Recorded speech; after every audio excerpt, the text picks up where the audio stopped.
탈원전과 신재생 에너지. 정부의 에너지 전환 정책이 뜨거운 감자로 급부상하고 있습니다. 대한민국 신재생 에너지 발전 비중은 약 7%. 2030년까지 20% 수준으로 확대하겠다는 방침인데요. 그러나 발전 비중의 대부분을 차지하는 것은 폐기물, 이 가짜 재생에너지라는 비판을 피해가지 못하고 있습니다. 여기에 탈원전에 따른 전기요금 인상 충격에 대한 대책 마련이 미비하다는 지적도 제기되고 있는데요.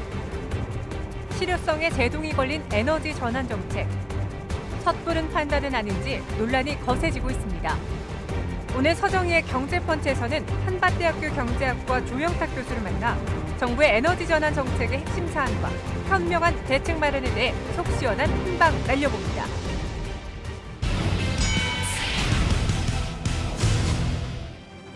안녕하세요. 서정희 경제펀치 서정희입니다.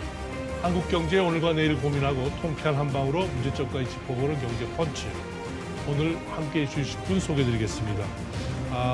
문재인 새 정부의 에너지 정책과 환경 정책 두루두루 해서 아주 깊은 그 내용을 공급해주고 계신 걸로 알고 있습니다. 한밭대학교 경제학과 조영탁 교수님 모셨습니다. 안녕하세요. 네, 안녕하십니까. 예. 요즘 무척 바쁘시겠어요? 그냥 그렇습니다. 하여튼 굉장히 뜨거운 감자를 만지고 계십니다. 벌써 물론 몇 달이 돼서 우리 국민들도 이제 많은 내용들을 알고는 있는데 여전히 에너지 환경 어렵습니다. 어렵습니다. 솔직히 말씀드려서 저 잘 모르겠고요. 그래서 한번 종합적으로 한번 좀 이해하고 싶어서 좀 모셨습니다. 감사합니다. 불러주셔서. 쉽게 좀 설명을 좀 부탁드리겠습니다. 최대한 노력하겠습니다.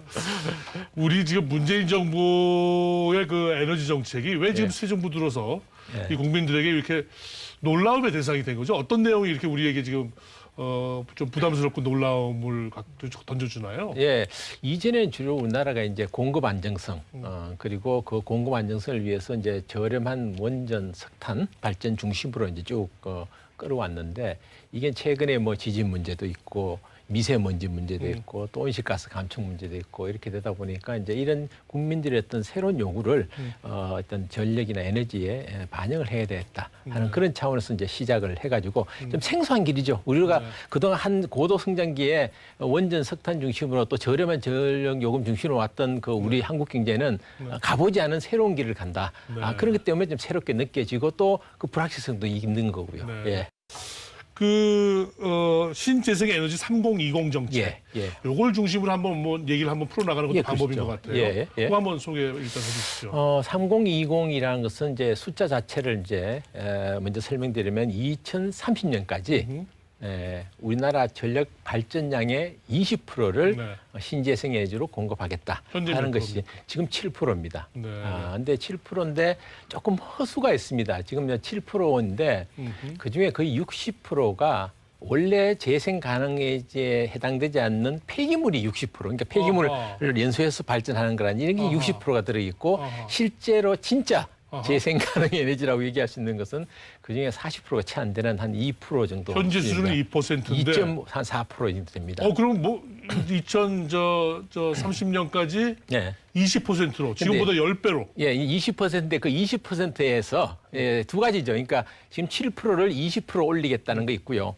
그 내부 구성을 지금 60%가 폐기물인데 그걸 이제 줄이고 그 20% 내에서 거의 80~90%를 이제 태양광이나 풍력이나 이런 진짜 재생 에너지로 갖고 가겠다라는 그런 의미가 담겨 있습니다. 그러니까 상당히 쉽지 않은 목표인데요. 그래서 실제로 따지자면 이렇게 볼 수 있죠.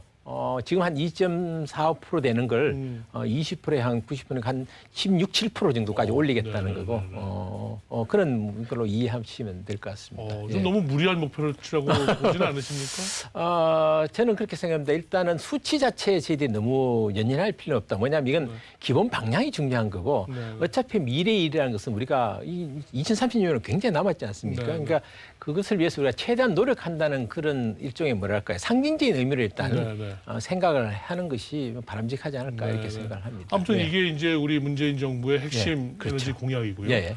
탈원전이나 이런 것들이 다 여기서 이제 이렇게 가지치고 나온 거 아니겠습니까?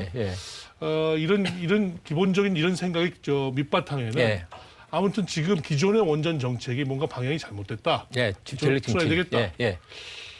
다른 나라하고 비교해서 한번 좀 종합적으로 한번 설명해 주시죠. 왜 잘못됐다고 보십니까? 일단은 그 다른 나라와 비교를 하자면은 우리가 얘기하는 재생 가능 에너지, 태양광 풍력 같은 것이 대부분 OECD 국가들의 평균이 10% 이상 넘어갑니다. 근데 아까 말씀드렸듯이 저희들은 통계상 7%인데 네. 진짜만 따지면 2%밖에 안 되는. 네, 그래서 네. 너무 비중이 낮다 하는 네. 부분이 있고, 반대로 이제 원전 석탄 같은 경우에는 전 세계 분위기가 지금 뭐 모든 나라가 그렇지는 않습니다만은 원전하고 석탄이 비중이 특성 같은 건 이제 줄어드는 분위기고 네. 원전 더 이상 늘지 않는 이런 분위기인데 네, 네. 과거 지금까지의 그 정부의 분위기는 원전 석탄이 거의 뭐 80% 정도 될 정도로 굉장히 늘어나는 식으로 계획을 잡아놓고 있었거든요. 그러니까 이건 이제 세계적 추세 측면에서도 맞지가 않는 부분이 있고. 지금 예. 말씀 주시는 톤으로 보면 상당히 공감이 됩니다. 예. 근데 지금 그 아까 퍼센트에서도 나오지만 좀 너무 급격해 보인다. 예. 이게 이제 어떻게 보면은 염려하시는 분 그렇죠. 쪽의 얘기인 것 같습니다. 예, 예, 예. 지난주인가요? 저 미국의 에너지부 장관을 추라는 사람도 예. 이 너무 급격하게 탈원전을 하려고 하는 네. 나라들이 일부 있던데 그거 좀 조금 이렇게 현명하지 못한 생각들이다. 예.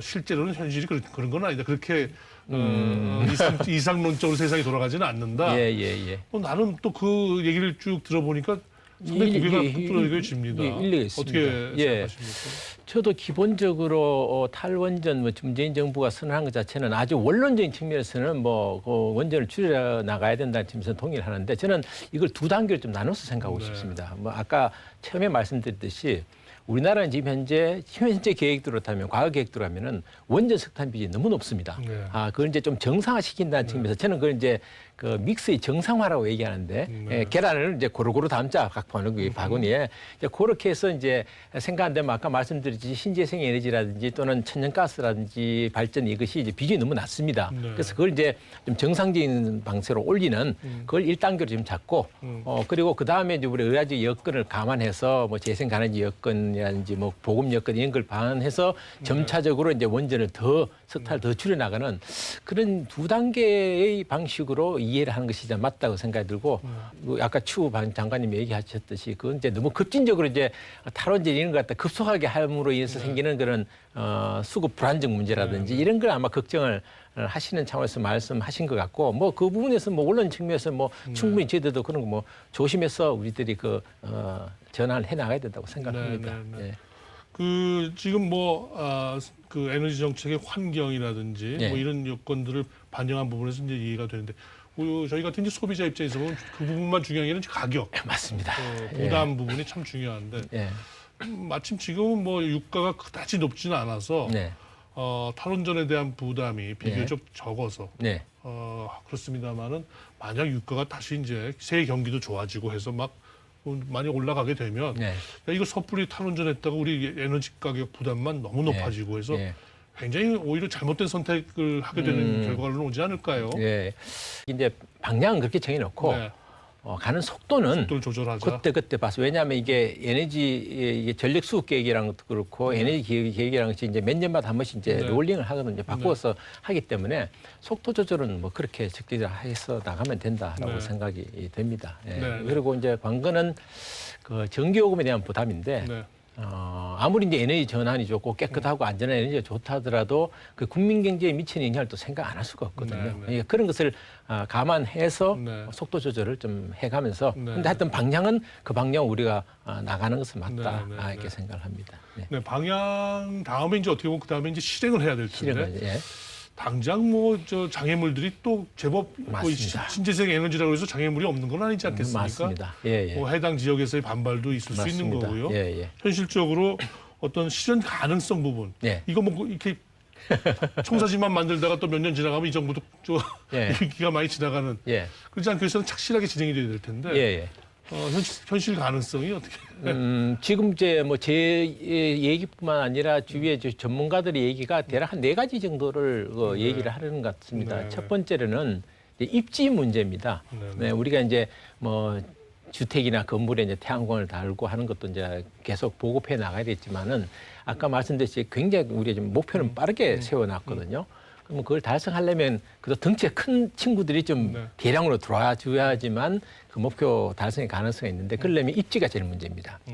그래서 그런 입지를 찾는 건데 이제 그 입지 찾는 부분에 대해서 정부가 여러 가지로 많이 좀 고민을 하고 있는 것 같아요. 아마 그 계획이 아마 조만간 나올 텐데 그런 걸 미리 이제 좀 유휴지라든지 또는 뭐 좀 뭡니까 이게 공유지라든지 이런 것을 좀 대규모로 확보할 수 있는 분을 아마 정부가 찾고 있는 걸로 알고 있습니다. 그래서 그런 부분에 입지를 좀 찾고 있는 게 원전 같으면 전에 무슨 저 바다 근처 예. 오히려 이제 그런 저 물이 필요하니까 그렇죠. 냉각수 때문에 큰일 나죠. 그런데 예. 이런 신재생 에너지 는 쪽은 그건 없죠. 지역 입지가 어떻게 되나요? 지역 입지는 제일 중요한 것이 민원이 없는 지역이 제일 민원이 없는 중요합니다. 지역. 왜냐하면 이게 태양광이든 풍력이든 이게 들어오게 되면 사람들에게 기존에 주변에 살던 사람들에게는 그래도 없던 게 들어오니까 그에 대한 그 수용성이 좀 떨어지거든요. 그래서 그런 그 규제 같은 것을 갖다가 이제 어떻게 잘 해결할 것인가. 이게 이제 두 번째 아까 제가 입지 찾는 게 중요하고 입지를 찾더라도 그 규제가 많이 있으면 그 입지 있어도 소용이 없습니다. 못 짓게 하니까 허가가 안 나니까요.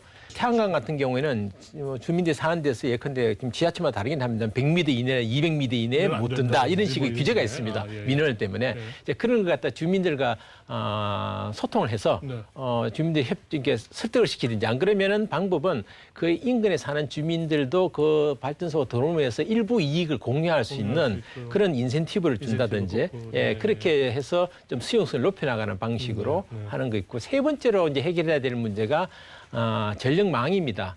아무리 차가 있더라도 도로가 없으면 차가 못 다니듯이 이게 아무리 많이 좋은 데 깔려 있더라도 전선이 이렇게 이제 연결이 돼야거든요. 개통으로.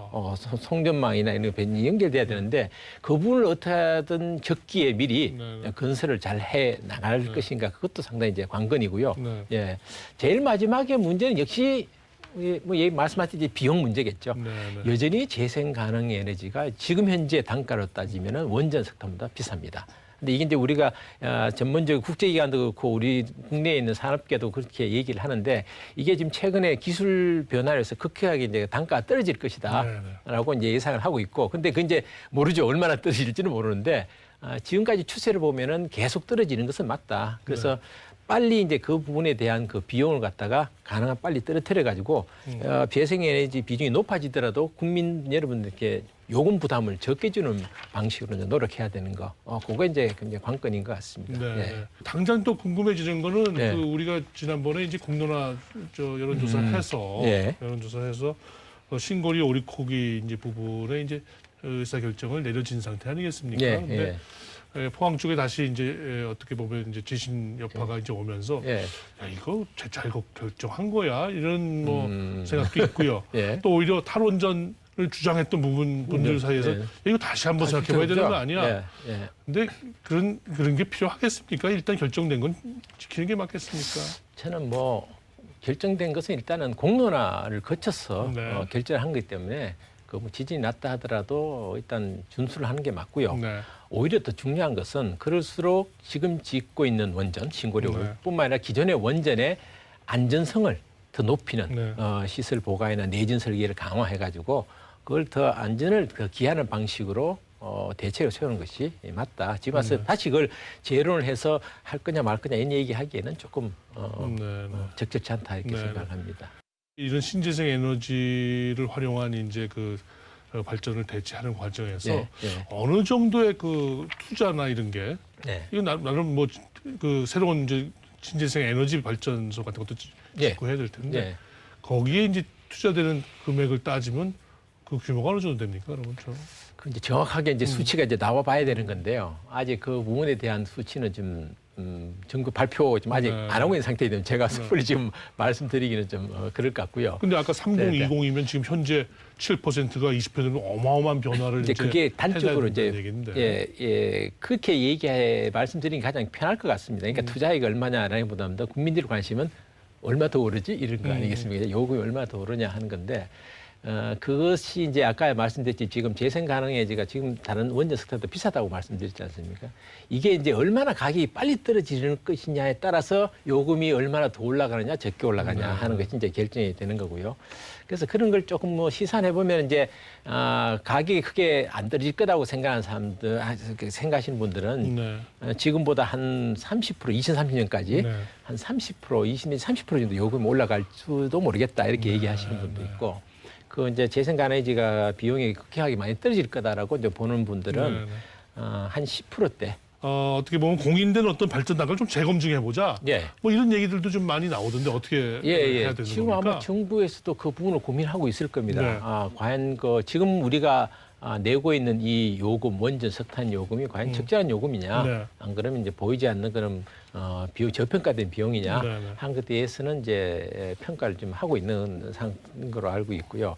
근데 제가 이제 이 전문가라고 어깨너머서 보면서 느낀 것은 지금의 원전 석탄의 가격이란 것은 조금 저평가돼 있다. 라고 생각이 들고요. 그러니까 상대적으로 이제 재생가능지가 높다는 것은 우리나라 경우는 이게 이제 재생가능지 보급 자체가 우리나라가 자체적으로 좀 높은 부분도 있지만 원전 석탄이 싸기 때문에 상대적으로 격차가 더 벌어진 네, 측면도 네. 있거든요. 외국 같은 데는 지금 현재 재생가능지하고 원전 석탄의 격차가 우리보다는 굉장히 많이 줄어들어 있습니다. 그게 두 가지 요인이죠. 그쪽은 이제 우리보다 원전 석탄의 가격이 정상적으로 평가받기 때문에 높게 나가 있는 거고 재생가능지 보급 여건이 이제 우리보다 기술이 앞서거나 여러 가지 이제 유리한 여건이기 때문에 가격이 단가에 떨어진 상태고 네, 이런 네. 상태인데 우리나라에 좀 벌어진 상태입니다. 그래서 네, 이제 네. 그 발전 원가를 좀 재평가해보자 하는 얘기를 하는 거고 제가 보기에는 원전 석탄이 조금 저평가된 부분이 있다고 생각합니다. 그러니까 뭐 그럼 자칫 이제 신재생 에너지는 상당히 우리 부담이 크지 않다라고 하는 쪽으로 이제 조금 오히려 발전 단가가 낮아지는 쪽으로 상대적으로 평가될 수 있고. 예, 그렇죠. 이게 이제 원전하고 석탄 단가가 우리가 생각할 보다 좀 높은 가격이다 그러면 그 격차는 줄어드는 거고 그러면 이제 원전 석탄보다도 신재생을 증가시켰을 때 부담은 상대적으로 격차가 줄어드니까 부담이 적어진다라고 볼 수 있는 나중에 거죠. 누구 말이 맞았는지는 몇 년쯤 지나면 알게 됩니까? 그 한 10년 정도 지나면 10년 정도. 너무 한참 근데 뒤에라 확인이 되는군요. 이거 이제 녹화 10년 동안 보관한 건 아니죠? 보관해야 될 것 같은데요. 그러면. 농담입니다. 농담입니다. 예. 다음에 이거 한번 여쭙고 싶어요. 예. 아까 이제 뭐 미세먼지 얘기도 하셨잖아요. 네. 근데 진짜로 미세먼지가 우리 뭐 디젤 뭐 차를 뭐 허용해줘서 그렇고 그 요인이 그렇게 큽니까? 엄밀하게 얘기하면은 미세먼지의 원인을 정확하게 다 밝혔다고 보기는 어렵습니다. 워낙 복잡하게 발생 원인이 굉장히 많습니다. 많은데 지금까지 이제 밝혀진 바에 따르면은 오히려 이제 전국 단위로 보면은 화력 발전소, 즉 석탄 발전이 오히려 수송용 디젤 경유차보다 더 미세먼지를 더 유발한다는 그것이 일단 정부의 공식적인 그런 발표 내용이 들어 있습니다. 그래서 이제 그런 부분이 있기 때문에 최근에 뭐 얼마 전에 경유에 이제 세금을 부과해야 되는 거 아니냐 뭐 이런 얘기가 있었는데 저는 그 부분에서 뭐 필요하긴 한데 약간 이제 다른 생각을 좀 갖고 있는 부분이 있기는 합니다. 왜냐하면은 지금 현재 경유 전체가 문제가 되는 기체보다도 화물 트럭 그리고 2005년 이전에 나온 아주 옛날에 처리 장치를 달지 않은 그런 노후 경유차가 문제거든요. 근데 그런 차들은 세금 올린다고 해서 운행을 줄일 이유가 없는 거죠. 그래서 오히려 그런 부분은 그 기술적인 방법으로 예컨대 노후차를 갖다 빨리 폐차시킨다든지 뭘 교체를 해준다든지 그렇게 접근하는 것이 그 노후된 뭐 경유차, 디젤차 뭐 이런 문제로 그런 문제가 발생했냐. 오히려 더 주된 요인들이 다른 게 있지 않겠느냐. 오히려 그런 쪽을 건드려야지. 자꾸 에너지 정책 밀어붙이는 하나의 저 땔감으로 자꾸 쓰는 거 아니냐. 뭐 이런 주장들을 또 하세요. 아니 그게 이제 말씀하신 거는 너무 수송용이나 경유에 복한돼서 얘기하는 거 아니냐 얘기인데 저도 뭐 동의합니다. 그래서 그런 부분에서 이제 얘기되는 게 석탄 발전이죠. 석탄 발전도 이 경유 못지않게 미세먼지를 이제 유발하는 부분이 있는데 왜 그 부분에 대한 세금은 굉장히 낮습니다, 사실. 수송용에 비해서. 수송용 경우에는 뭐 조금 말씀 수치해 드리면은 우리나라 에너지에 부과하는 세금이 있거든요. 그 전체 100이라고 한다면은 수송용이 거의 88%입니다. 그리고 발전용 석탄이나 뭐 인도에서 나온 것은 불과한 10%밖에 안 됩니다. 근데 사실상 미세먼지뿐만 아니라 환경에 부담을 주는 요인은 특히 석탄이라든지 발전용 연료가 주는 부담이 더 큰 거거든요. 어떤 측면에서 보면은. 근데 세제 자체는 이제 거꾸로 되어 있다 하는 그런 측면에서 저는 이제 뭐 수송용 경유 세제 뭐 부과도 뭐 필요 뭐 하겠습니다만은 그보다는 이게 발전용 연료 석탄이라든지 또는 우리가 이제 불안해하는 원전은 사실은 연료의 면세입니다. 세금이 없습니다. 그런 것에 대한 과세가 좀 우선돼야 되는 거 아니냐는 생각을 에너지 정책의 측면에서 그렇게 말씀 좀 드릴 수 있겠습니다. 요거는 뭐 에너지 정책보다는 가격 정책의 문제일 텐데요. 가정용과 산업용 이 부분이 사실은 과거에는 사실 굉장히 어떻게 보면은 가정용을 통해서 요금을 통해서 산업용을 약간 좀 보조하는 보죠. 예. 하는 뭐 이런 성격이 좀 없지 않아서 있었다고 봐야 될 것 같은데요. 네. 앞으로 이 부분도 좀 같이 건드리게 되나요? 그 부분 조금 더 설명을 드리면요.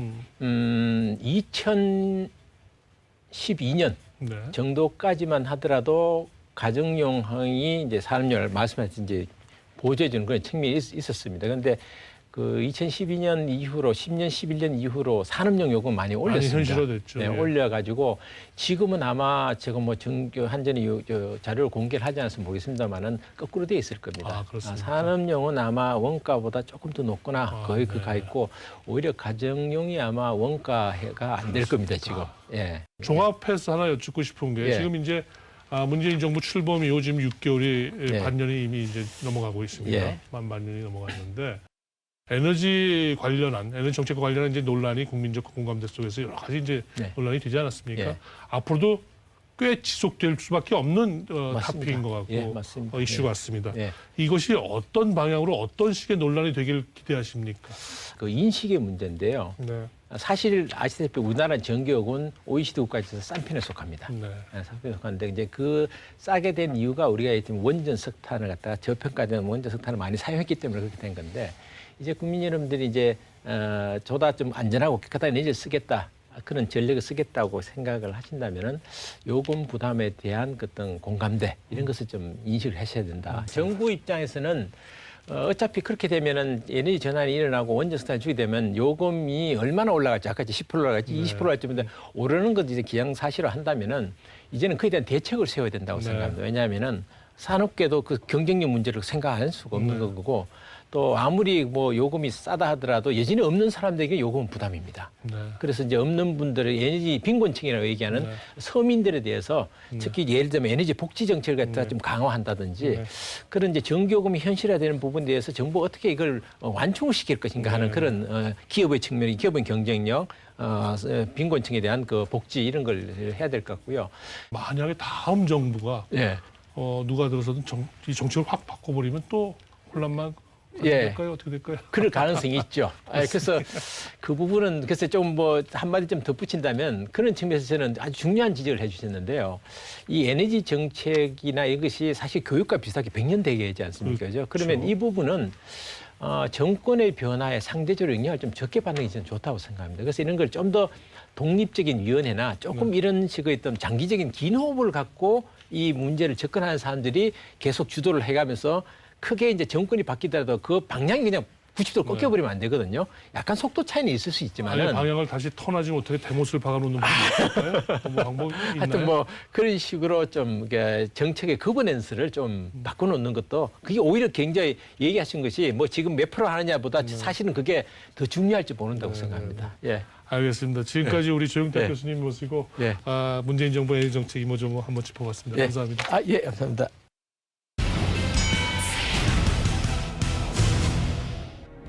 네, 어느 나라나 에너지 정책 100년 대계지요. 특히 우리나라는 더더욱 중요한 그런 나라가 아닐까 싶습니다. 이 에너지 정책의 방향이 한번 정해지면 쉽사리 바꾸기도 어려워요. 그래서 기왕에 얘기가 된 거 아주 바람직한 공감대가 형성되게 기대해 보겠습니다. 시청해 주신 여러분 감사합니다.